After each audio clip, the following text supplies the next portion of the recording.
President Biden's apology is being felt in Indigenous communities across the country. At the Lower Sioux community just outside of Morton, the boarding school policy isn't just history, it's a legacy that's still being felt today. Sophia Jernander has more.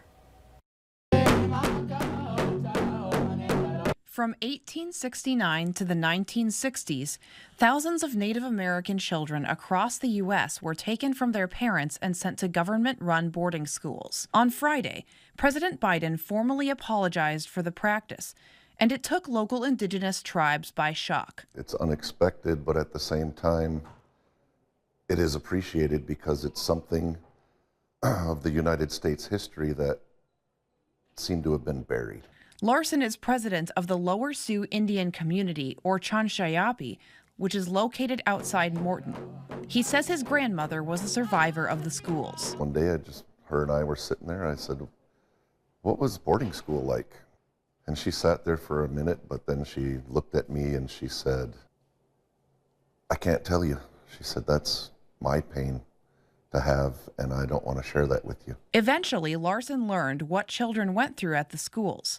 Abiding by any of their native customs would earn severe punishment, ranging from beatings to starvation to death. They all worked off of that same premise that was started by Colonel Pratt at Carlisle. You got to kill the Indian and save the man. Today, the Lower Sioux is a thriving community for those wishing to practice Dakota traditions.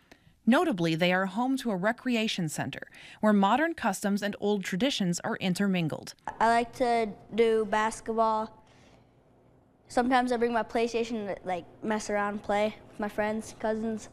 Usually sing, sometimes do pottery. While Biden's apology is good news, Larson says it is just a start and that the federal government needs to take action for progress to truly be made.